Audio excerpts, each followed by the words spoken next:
শেষ করতে হবে শয়তানের বীজকে, যাতে ইনসানের শরীর ছেড়ে বেরিয়ে যায়। আপনি ভূতে বিশ্বাস করেন? আপনি ভগবানে বিশ্বাস করেন? হ্যাঁ করি তো। তাহলে আপনাকে এটাও বিশ্বাস করতে হবে যে ভূত আছে।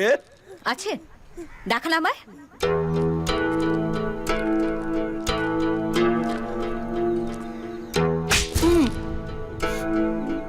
ব্যথা করছে? জি। ও বলছে ওর ব্যথা করছে। ওর ব্যথাটা আপনি আমাকে দেখাতে পারবেন? এই বাতাস, আপনার ভেতরে থাকা প্রাণ, আত্মা, একটাও দেখাতে পারবেন আমাকে? যা চোখে দেখা যায় না তা সবসময় মিথ্যে না, যা চোখে দেখা যায় তা সবসময় সত্যি না। এটা আপনার কোরআনে লেখা আছে? শ্রীমদ্ ভগবত গীতাতেও আছে, ইয়াতস্য হি ধ্রুব মৃত্যুর ধ্রুবম জন্ম অমৃতস্য চ তস্मै অপরিহার্যার্থে ন তম শোচিতম মরহসি।